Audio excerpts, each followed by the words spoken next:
दोस्तों, 22 जनवरी से पहले ही अयोध्या को दुल्हन की तरह सजा दिया गया है। मंदिर में रामलला के प्राण प्रतिष्ठा का समय 12:20 तय किया गया है। जिस प्रतिमा को मंदिर के गर्भगृह में रखा जाना है, उसका वजन करीब 200 किलो है। भगवान राम की यह प्रतिमा 5 साल के बच्चे के स्वरूप की होगी। गुजरात से एक ट्रेलर पर 5500 किलो का ध्वज दंड अयोध्या पहुंच गया है, जो इतना ज्यादा बड़ा है कि इसको एक ट्रक के अंदर लाया गया है, जिसकी तस्वीर सामने आने के बाद पूरी दुनिया में चर्चा हो रही है। इसके अलावा गुजरात से 500 किलो का नगाड़ा पहुंचा है, जिस पर सोने की परत चढ़ी हुई है। 2400 किलो का एक घंटा पहुंचा है, जिसको प्राण प्रतिष्ठा के बाद में मंदिर के अंदर बजाया जाएगा। आखिर इतने बड़े घंटे को कारीगरों ने कैसे बनाया था? इसके अलावा 108 फीट लंबी अगरबत्ती गुजरात से अयोध्या पहुंची है।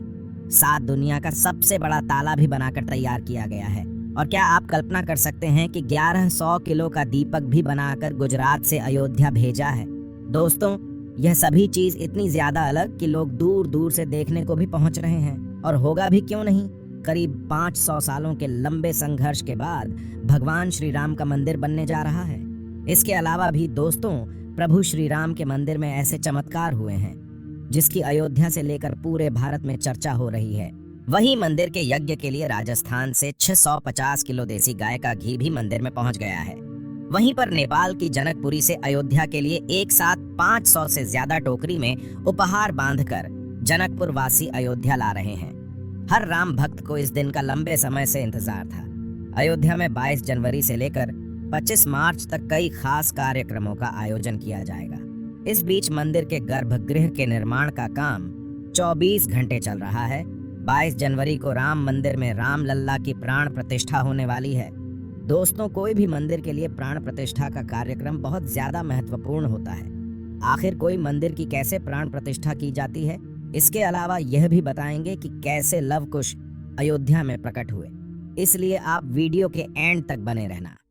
दोस्तों, सनातन धर्म में किसी भी मूर्ति के लिए प्राण प्रतिष्ठा बहुत महत्वपूर्ण होती है। प्राण प्रतिष्ठा मूर्ति स्थापना के समय किया जाता है।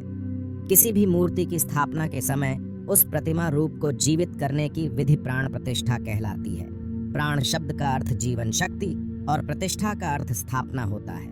ऐसे में प्राण प्रतिष्ठा का अर्थ जीवन शक्ति की स्थापना करना या देवता को जीवन में लाना होता है।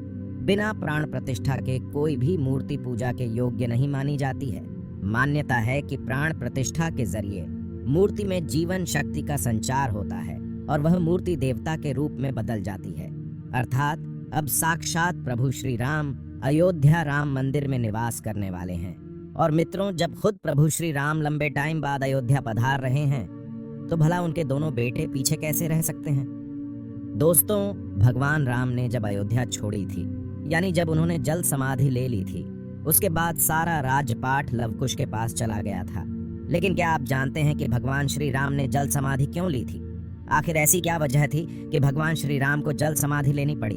दोस्तों, बताया जाता है कि यमराज यह जानते थे कि भगवान की इच्छा के बिना भगवान न तो स्वयं शरीर का त्याग करेंगे और न शेषनाग के अंशावतार लक्ष्मण जी। ऐसे में यहाँ पर यमराज एक चाल चलते हैं। एक दिन यमराज किसी विषय पर बात करने भगवान राम के पास आ पहुंचे। भगवान राम ने जब यमराज से आने का कारण पूछा, तो यमराज ने कहा कि आपसे कुछ जरूरी बातें करनी है। भगवान राम यमराज को अपने कक्ष में ले गए। यमराज ने कहा कि मैं चाहता हूं कि जब तक मेरी और आपकी बात हो, उस बीच कोई इस कक्ष में नहीं आए। यमराज ने अपनी बात को आगे बढ़ाते हुए कहा कि अगर कोई बीच में आ जाता है तो आप उसे मृत्यु दंड देंगे।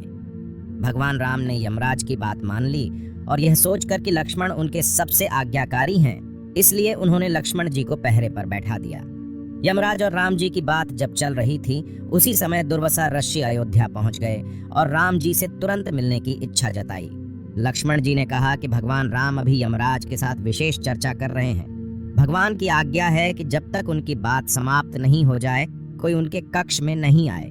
इसलिए आपसे अनुरोध है कि आप कुछ समय प्रतीक्षा करें। ऋषि दुर्वासा लक्ष्मण जी की बातों से क्रोधित हो गए और कहा कि अभी जाकर राम से कहो कि मैं उनसे मिलना चाहता हूँ, अन्यथा मैं पूरी अयोध्या को नष्ट होने का शाप दे दूंगा। लक्ष्मण जी ने सोचा कि उनके प्राणों से अधिक महत्व उनके राज्य और उसकी जनता का है, इसलिए अपने प्राणों का मोह छोड़कर लक्ष्मण जी भगवान राम के कक्ष में चले गए। भगवान राम लक्ष्मण को सामने देखकर हैरान और परेशान हो गए। भगवान राम ने लक्ष्मण से पूछा कि यह जानते हुए भी कि इस समय कक्ष में प्रवेश करने वाले को मृत्युदंड दिया जाएगा, तुम मेरे कक्ष में क्यों आए हो? लक्ष्मण जी ने कहा कि दुर्वासा ऋषि आपसे अभी मिलना चाहते हैं। उनके हठ के कारण मुझे अभी कक्ष में आना पड़ा है। राम जी यमराज से अपनी बात पूरी करके जल्दी से ऋषि दुर्वासा से मिलने पहुंचे। यमराज अपनी चाल में सफल हो चुके थे। भगवान राम अपने वचन से मजबूर थे। राम जी सोच में थे कि अपने प्राणों से प्रिय भाई को कैसे मृत्युदंड दिया जाए।